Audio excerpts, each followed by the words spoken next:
Hola, bienvenida a esta última charla del primer bloque, Los Pilares. En esta unidad 10 vamos a hablar sobre las dietas restrictivas, las dietas milagro que le llaman y por qué fallan. Vamos allá. Te voy a compartir como siempre. Mm, Pantalla completa. Vale, vale. Vamos a ver el índice. Vale, vamos a hablar sobre qué son las dietas restrictivas, qué es la definición de dieta, dietas restrictivas, dietas milagro, para que diferenciemos un poquito eh, entre una cosa y la otra. Y luego cómo funcionan las dietas restrictivas. Vamos a ir paso por paso, área por área, viendo qué es lo que hacen estas dietas milagro en nuestro cuerpo y bueno, al final lo que vamos a hacer es responder, ¿no? El por qué fallan y por qué no son sinónimo de éxito, sino todo lo contrario, que normalmente fracasan, ¿vale? Y bueno, vamos a concluir al final de todo con el conocido ya efecto rebote, que no es más que el conjunto de la consecuencia de de todos estos aspectos negativos que tienen las dietas milagro.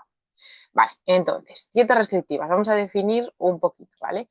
Primero vamos a definir el concepto dieta, porque normalmente el concepto dieta está asociado a pues eso, esa típica dieta restrictiva con el objetivo de perder peso, pero la palabra dieta como tal lo que hace referencia es a un patrón alimentario más o menos estable que se mantiene a lo largo de la vida. O sea, es un estilo de comida, como la dieta mediterránea o como la dieta japonesa. Al final es un patrón alimentario característico de un lugar, ¿vale? No es una cosa concreta que sirva para perder peso ni nada de eso, ¿vale?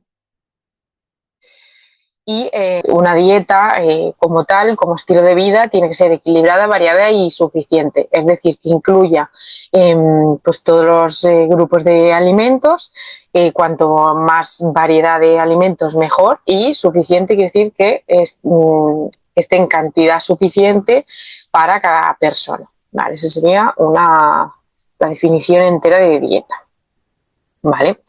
Y luego a partir de aquí tenemos el concepto de dieta restrictiva, que aquí la quería definir bien porque las dietas restrictivas, no todas las dietas restrictivas son dietas milagro. Hay dietas restrictivas que tienen una finalidad terapéutica, de dietoterapia, ¿vale? Entonces, una dieta restrictiva, por definición, es aquella que elimina de la ingesta un determinado grupo de alimentos o un determinado alimento o un determinado nutriente, ¿vale?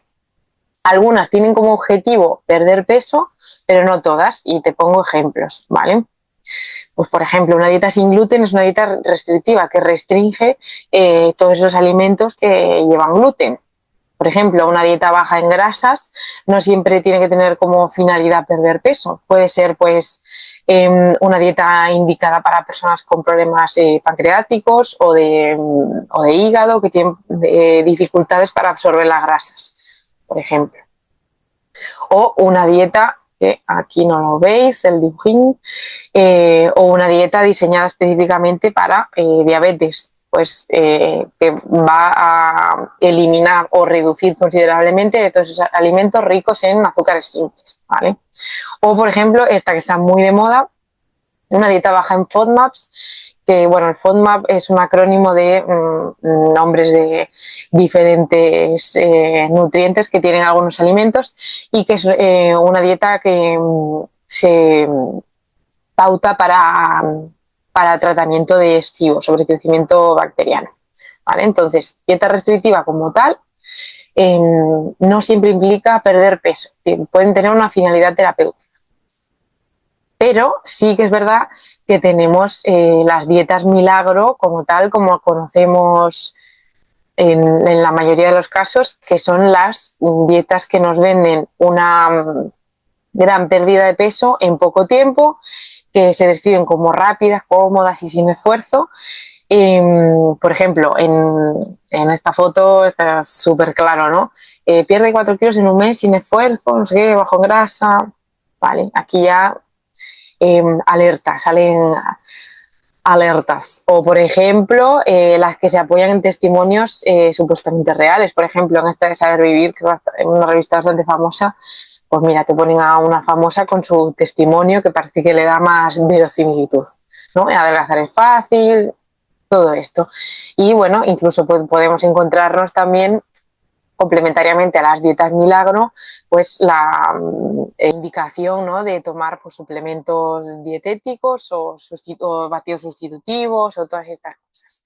Entonces, ahí una dieta milagro la vamos a diferenciar del resto de dietas restrictivas que sí tienen su finalidad terapéutica, las vamos a diferenciar en esto, ¿vale? En todo esto. Que prometen ser rápidas, cómodas, sin esfuerzo y vienen generalmente con suplementos para que te gastes los dineritos extra. Vale. Entonces, ¿qué tienen todas estas dietas en común?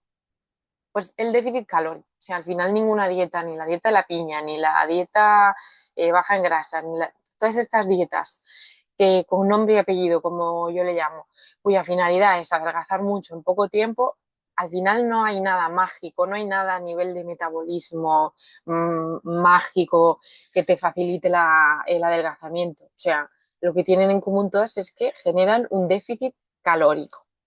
Y esto lo vamos a explicar, ¿vale? ¿Qué es el déficit calórico? Seguro que lo sabes, pero bueno, vamos a repasarlo un poquito. Para explicarte el déficit calórico te tengo que explicar el balance energético. Mira, esto lo saqué de una publicación de hace mucho tiempo de Instagram sobre el balance energético, que está explicada con audio, así que si quieres ir allí también, yo te animo. ¿Vale? Entonces, nuestro cuerpo, el organismo siempre tiende a un equilibrio, ¿vale? Necesita estabilidad. El cuerpo humano necesita estar estable, en equilibrio, que las cosas no haya ningún sobresalto, ningún cambio muy brusco. Entonces, el balance energético de nuestro organismo se define como el estado de equilibrio entre la energía que consumimos, las calorías que comemos y las que gastamos. ¿Vale? Y en función de eso se produce un equilibrio que nos mantiene con un peso X. ¿Vale?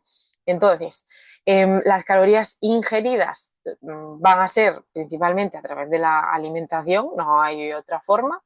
Y las calorías que gastamos, aquí sí que la cosa está más dividida, ¿vale? Porque las calorías que gastamos se dividen en diferentes cosas. Por un lado tenemos el metabolismo basal, que va a ser más rápido, más lento en función de características como el porcentaje de masa muscular que tengamos, la calidad de nuestro descanso, los niveles de estrés. Bueno, aquí podríamos seguir, ¿vale? Pero nuestro metabolismo basal es muy importante porque puede llegar a quemar hasta el 50% del gasto calórico total.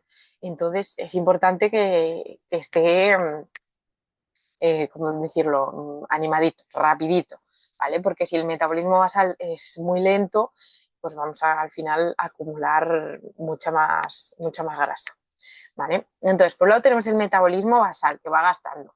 Luego tenemos el TEF, que es el acrónimo en inglés de efecto térmico de los alimentos, que no es muy relevante. Yo lo puse para que sepas que existe, ¿vale? Pero puede ser alrededor de entre un 6 y un 10%, depende del tipo de alimentos.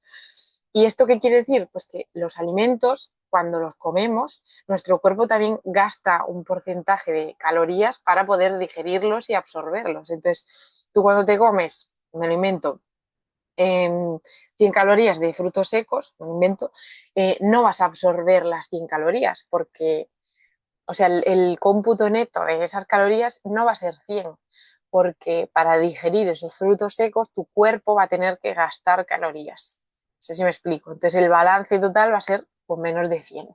Y eso es algo que no se suele tener en cuenta porque es un porcentaje muy bajo, pero por ejemplo, deportistas ya profesionales de alto rendimiento, pues sí que tienen en cuenta esto. Pero esto es como para decirte que en nutrición las cosas no son tan matemáticas puras, porque pues aunque tú veas que en la etiqueta de unas almendras por cada 100 gramos hay 600 calorías, pues esas 600 calorías no las vas a absorber como tal, ¿vale? Siempre va a haber un gasto extra en absorber esos nutrientes, ¿vale? Y luego ya por último tenemos el ejercicio físico y la actividad física, que ya te la expliqué en las unidades anteriores y esto ya depende de cada uno.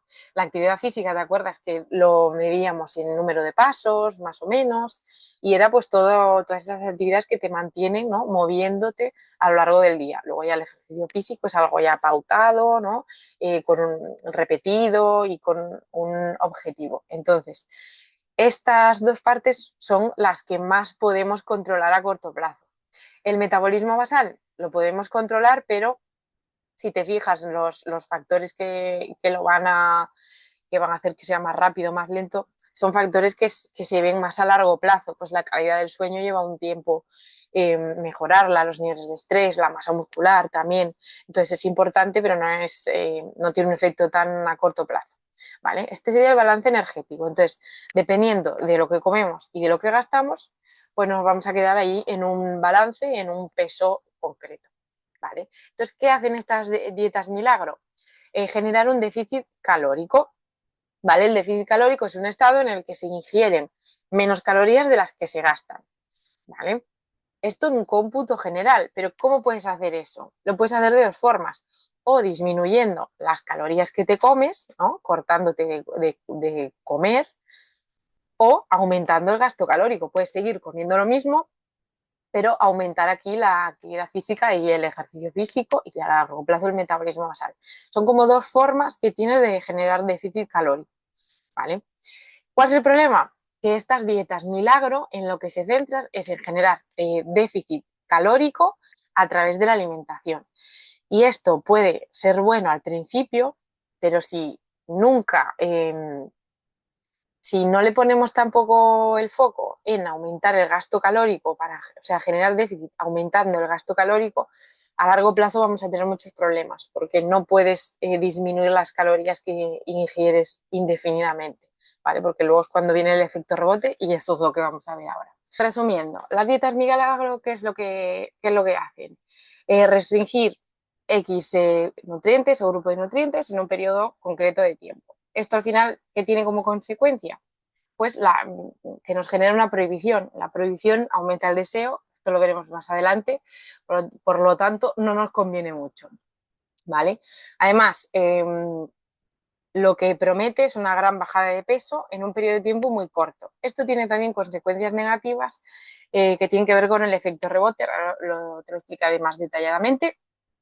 Y luego, por último, la ausencia de aprendizaje. No hay en ninguna de estas dietas ninguna pauta de educación nutricional. Entonces es un tiempo que no estás invirtiendo en aprender. De alguna forma es un tiempo que pierdes porque estás haciendo cosas a nivel nutricional que no te van a servir, a largo plazo y que no te van a funcionar para mantener ese peso perdido. ¿Vale? Entonces, vamos allá. Vamos a ir paso por paso, área por área, para ver cómo funcionan estas dietas milagro y por qué fallan a la hora de la pérdida de peso. Vale, te voy a contar primero qué es lo que pasa con los adipocitos, que son las células que acumulan la grasa en el tejido adiposo, ¿vale? Esto es algo que saqué una vez más del libro de psiconutrición, ¿vale? Es un concepto muy, muy interesante. Vamos a ver. Nosotros tenemos, pues eso, estas adipocitos, que son estas células que acumulan una gran cantidad de grasa dentro de ellas, en el citoplasma se llama. ¿Qué es lo que pasa cuando aumentamos de peso? Pues que ese adipocito se hincha, se hincha, se hincha, porque cada vez va acumulando, ¿no?, más grasa, ¿no?, grasa que ingerimos o que dejamos de gastar. ¿Cuál es el tema? Que el adipocito tiene un máximo de capacidad, llega a un punto que ya no puede más y ahí tiene dos opciones: o estallar y morirse, ¿no? O sea, autosuicidarse, que es una capacidad que tienen las células, o dividirse, replicarse para poder seguir sobreviviendo. Claro, lo que nos dice la lógica de la evolución es que va a tirar, ¿no?, más para este lado, ¿no?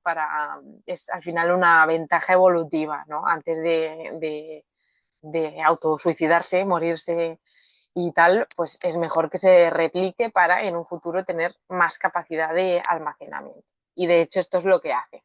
Cuando aumentamos de peso mucho de peso hasta el punto de que nuestros adipocitos ya no tienen más capacidad, lo que hacen es replicarse.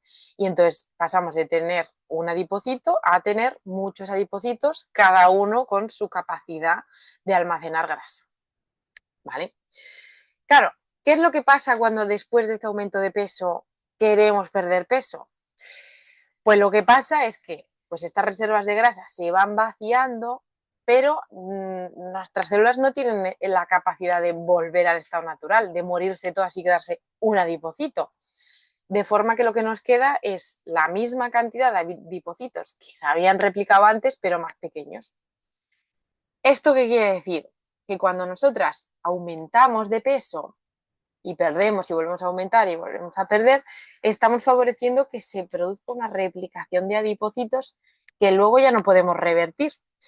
Y cuantos más adipocitos tengamos en nuestro tejido adiposo, más capacidad de acumular grasa tendremos. Por lo tanto, seremos mucho más propensas a la acumulación de grasa, a retener ese peso, ¿no? que a tener que a la bajada de peso. ¿Vale? Entonces, esto es algo que pasa mucho en estas dietas milagro. Hay muchas personas que cuando se acerca la época de operación bikini, abril, que ya se acerca el verano y tal, hacen durante 1 o 2 meses esta dietas milagro, luego lo dejan y aumentan de peso durante verano, otoño, invierno, luego vuelven al año siguiente perdiendo peso, pero claro, ya tienen sus adipocitos súper replicados, entonces perder peso les va a costar más, porque claro, su tejido adiposo desarrolló esa capacidad de almacenar más grasa. ¿Vale? Y esto, si cada año lo repetimos y lo repetimos, cada vez el problema se hace más grande, porque vamos a tener cada vez más número de adipocitos, cada uno con su capacidad individual de almacenar grasa. ¿Vale? Esto es uno de los problemas que tienen las dietas milagro. Luego tenemos otro problema que es el de la activación de los genes ahorradores. Y esto te lo quise explicar porque a mí me lo explicaron así tal cual cuando estudié nutrición, con un ejemplo muy gráfico de historia que pasó durante la Segunda Guerra Mundial, ¿vale? Que es el Hunger Winter, el invierno del hambre, que pasó en el año 44 en Holanda. ¿Vale? Te pongo un poco de contexto: Segunda Guerra Mundial, los nazis por un lado, los rusos y los aliados por otro y tal. ¿Qué pasaba en Holanda? Que ahí, bueno, en el 44, pues una serie de catastróficas desdichas, hizo que los aliados del bando soviético desembarcaran por esa costa de Holanda. Claro, los nazis no querían. Entonces, ¿qué hicieron los nazis a principios de ese invierno del 44? Pues se dedicaron a volar todas las presas de Holanda, volar todos los puentes, provocando inundaciones en todos los campos de cultivo.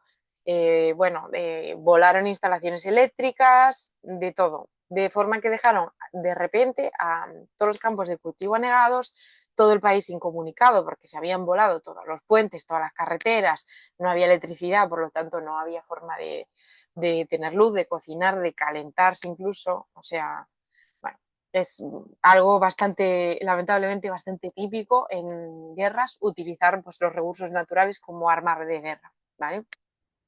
Pero claro, como te podrás imaginar, si no había los campos de cultivo para obtener alimentos, ni carreteras para importarlos, ni nada, pues lo que pasó es que de repente, de la noche a la mañana, pues mira, más de 4 millones de personas se vieron sufriendo una hambruna muy aguda, hasta el punto de que hubo unas más de 20.000 muertes y 4 millones de supervivientes. ¿Por qué te cuento esto? Porque a partir de este suceso, los holandeses, que son personas muy aplicadas y que lo apuntan todos los datos, lo tienen todo muy ordenadito y tal, lo que se hizo décadas después fue hacer un estudio genético de los descendientes de estos supervivientes a la hambruna. ¿Vale? Fue una hambruna de 6 meses, no duró más, pero fue tan aguda y tan grave que fue suficiente para lo que te voy a contar ahora. ¿Vale? Al final, me pongo para acá. Al final lo que pasó es que se vio en los descendientes que eh, las mujeres que en esa época estaban embarazadas con ese ambiente de pocos recursos, lo que pasó es que el propio feto y la madre también adaptó su genética a esos pocos recursos. Eh, Esto se llama epigenética, ¿no? Cuando el ambiente hace que tus propios genes se expresen de una manera o de otra. Todos tenemos los genes ahorradores, pero no todos los tenemos activados. ¿Por qué? Porque si nosotros no hemos vivido una situación de falta de alimentos, pues esos genes no se tienen por qué activar. ¿Vale? Pero en este caso, en el caso de estas personas, y luego se vio que sus descendientes también lo tenían, pues tenían unos genes, los genes ahorradores activados, ¿vale? A través de metilaciones. Estas siemens de aquí, pues es un grupo de átomos que se unen a ciertos genes para que se expresen.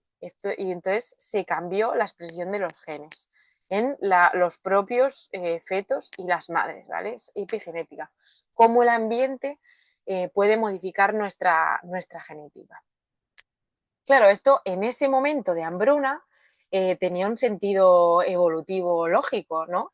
Pues activar genes ahorradores cuando hay poquita comida es algo muy inteligente por parte de nuestro cuerpo, porque así las pocas calorías que le entraban a estos niños y a sus madres las podían acumular de forma fácil. ¿Qué pasó con estas personas tiempo después y sobre todo con sus descendientes que ya han vivido en una sociedad como la nuestra de ahora? Pues que tienen esos genes ahorradores activados, pero el entorno ya no es el mismo, ya no vivimos en una hambruna de momento.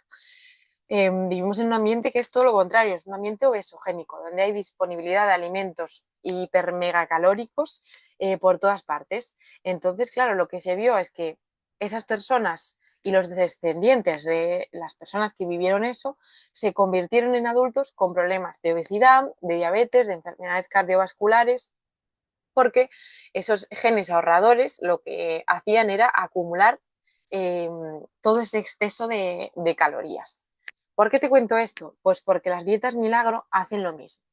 Simulan como la bajada de la ingesta de calorías es tan rápida, tan de repente y en un corto periodo de tiempo, nuestro cuerpo lo interpreta como que hay un estado de hambruna, hay un estado de alerta en el que lo que le conviene a nuestro cuerpo para sobrevivir, para asegurar la supervivencia, es acumular esas calorías lo más fácil posible. Y esto es lo que pasa con las dietas milagro, que imitan ese ambiente, de forma que cuando dejas esa dieta, esos genes ahorradores siguen activados y todo lo que comas, la mínima caloría que comas, la vas a acumular con mucha más facilidad.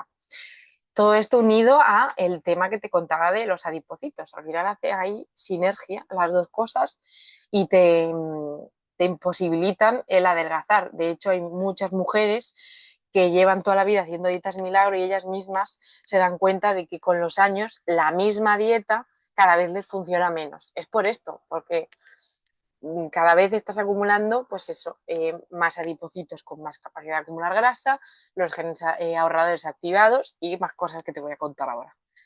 ¿Vale?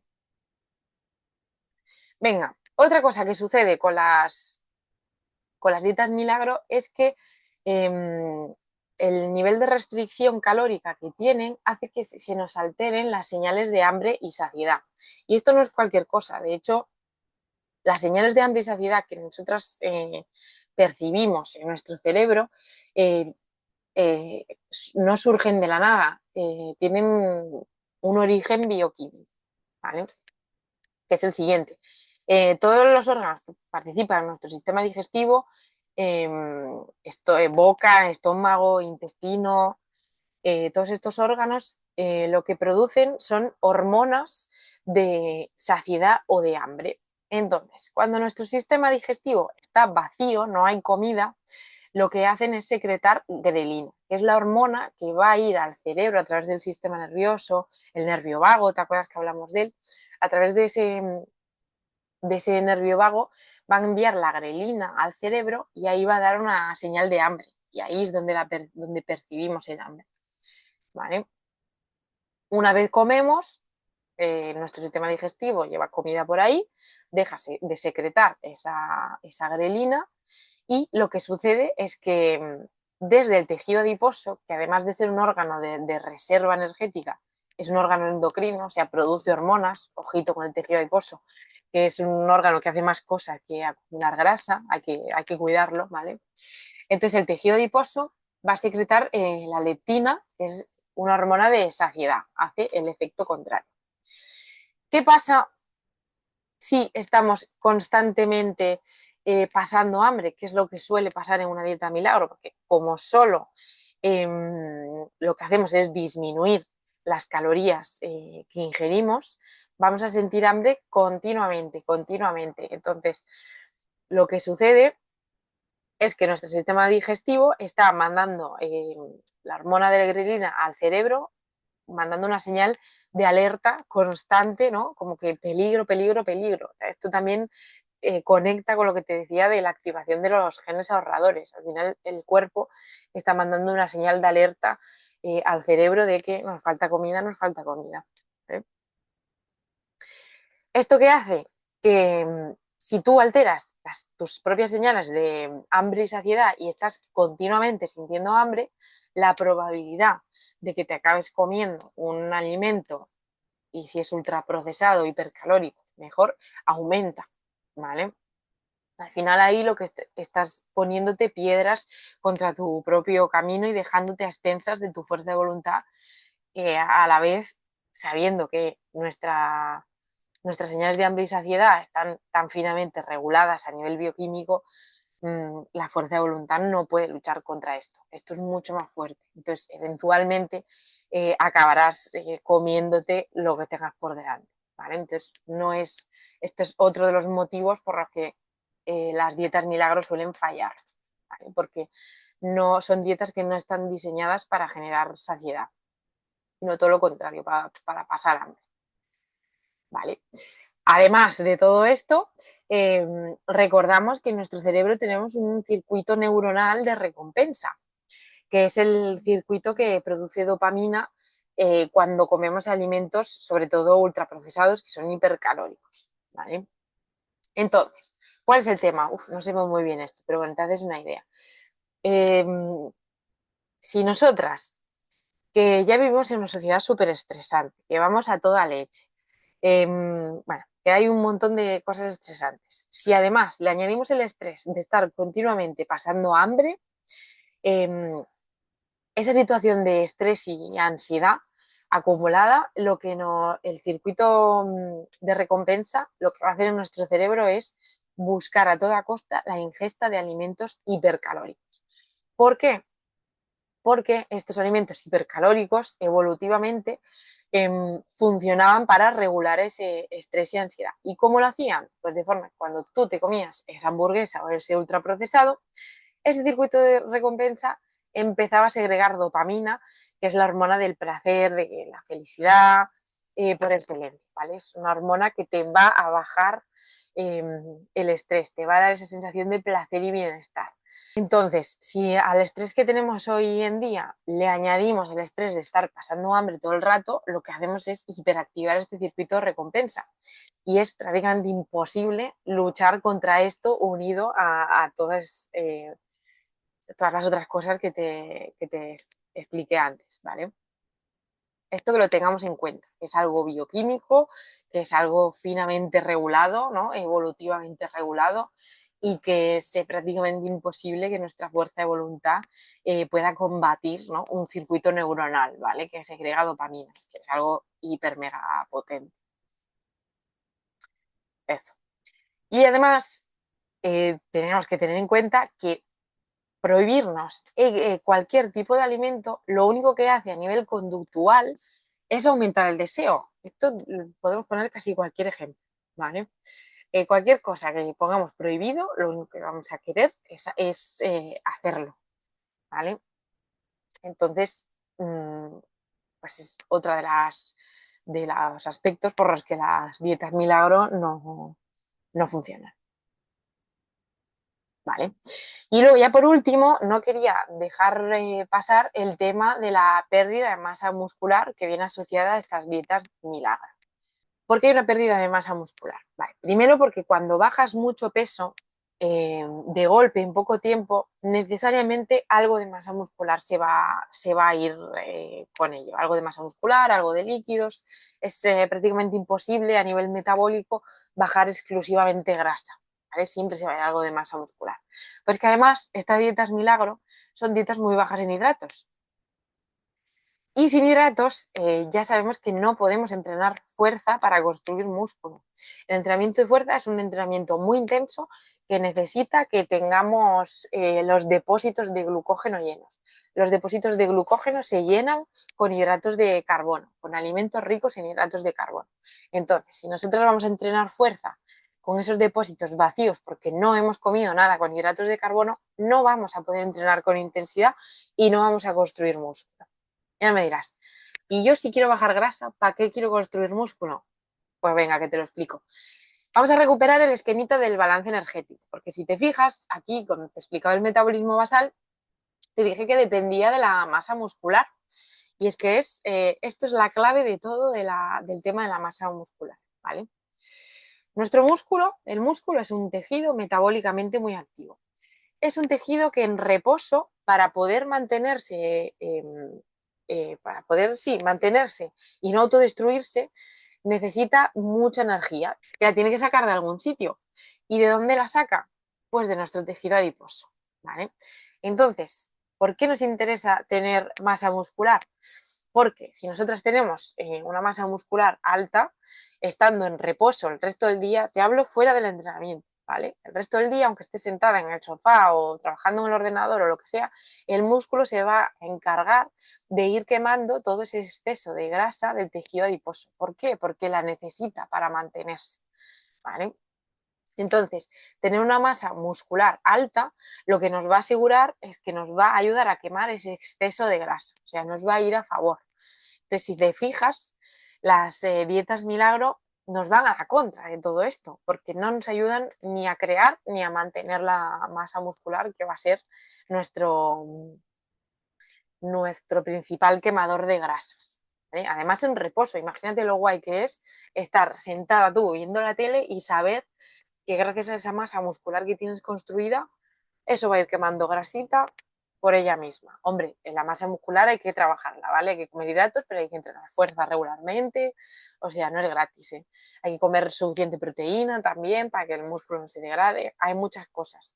Pero si cuidamos de eso y conseguimos tener una masa muscular alta, nos vamos a permitir, de hecho, poder comer más calorías o incluso movernos menos durante el día, sin pasarnos de sedentarismo y no estar, no tener un exceso de grasa, ¿vale? Nos va a ir a favor.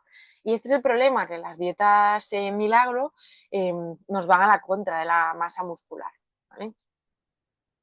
Te lo resumo, ¿vale? Todo lo que los puntos que acabamos de ver.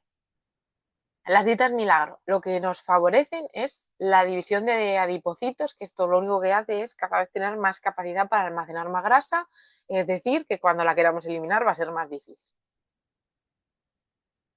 Además, como la bajada de peso y la ingesta calórica disminuyen tan rápidamente, lo que hace es meter a nuestro cuerpo en un estado de alerta metabólica que activa esos genes ahorradores. Y esos genes ahorradores luego silenciarlos otra vez cuesta muchísimo, ¿vale?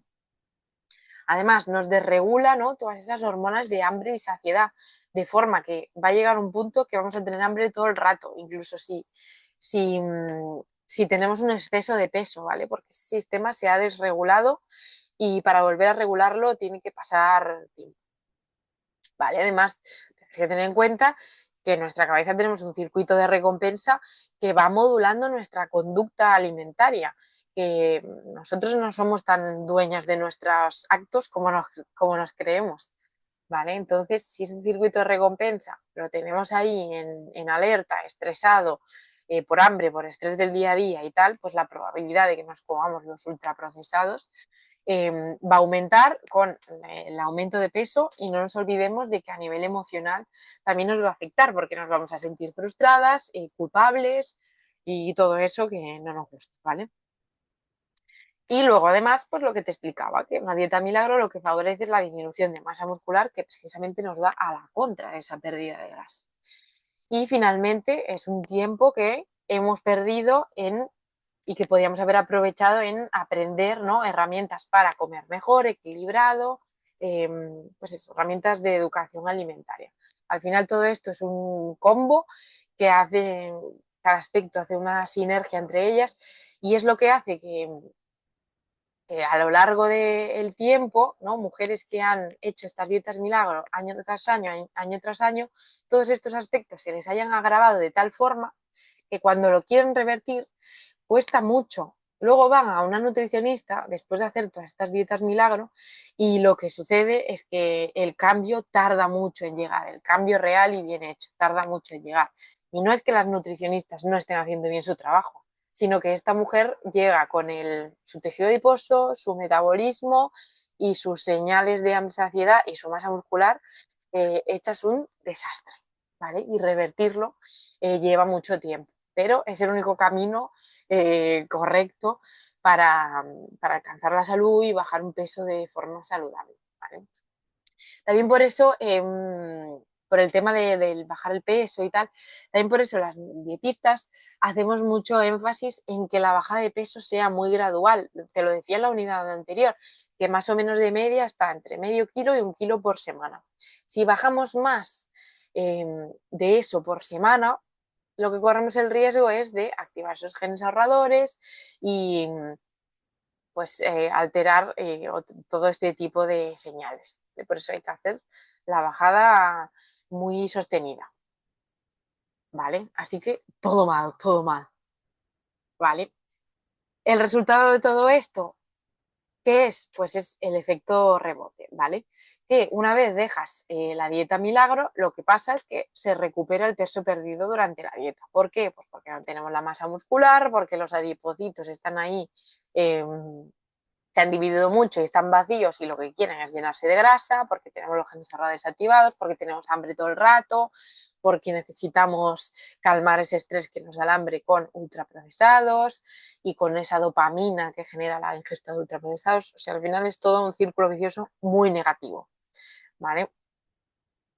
Y al final el resultado de todo esto es que entre el 90 y 95% de las personas que se ponen a dieta acaban recuperando el peso en 5 años. ¿Por qué? Pues muchas porque hacen dietas milagro, otras porque las hacen por su cuenta, o porque no hacen la educación nutricional que deberían, o hacen una bajada de peso muy grande en un corto tiempo en un corto espacio de tiempo, ¿vale? Entonces, ya para finalizar, recupero la diapositiva de hace 2 charlas, ¿no? O el tema del peso, creo que la hablamos, de que una vez más, lo que tenemos que cambiar las mujeres a la hora de querer perder peso es el enfoque, ¿vale? No podemos aspirar a perder en un mes todo el peso que nos sobra, ¿vale? Ni que sean 4, ni que sean 8, ni que sean 20 kilos. No podemos aspirar a eso, porque si no entramos en una espiral de consecuencias negativas que luego es muy difícil revertir, ¿vale? Entonces yo te animo bueno, a que le des una pensada, que te lo tomes con calma y que si te animas a hacer este cambio con una profesional, eh, que sepas que ese es el camino adecuado, ¿vale? Con una profesional que te guíe bien y que te haga los cambios poco a poco, que te enseñe a comer bien y a ir eso, adelgazando muy, muy poquito a poco a la vez que vas aprendiendo a nivel de alimentación, ¿vale? Así que nada, hasta aquí esta charla y yo te animo a que, bueno, a que le des mucho al ejercicio de fuerza, a que no te restringas si tienes hambre, ¿vale? Es muy importante saciarse y podemos saciarnos con alimentos bajos en calorías que no nos favorezcan la acumulación de grasa, ¿vale? Ahí está la educación nutricional, ahí está la importancia de los vegetales, de las frutas, de las legumbres, ¿vale? Que nos van a generar esa saciedad, pero sin una ingesta calórica asociada muy elevada, ¿vale? Y nada, hasta aquí hemos llegado con el primer bloque de los pilares. Espero que te hayas aprendido mucho Y nada, nos veremos en el siguiente blog. Un saludo.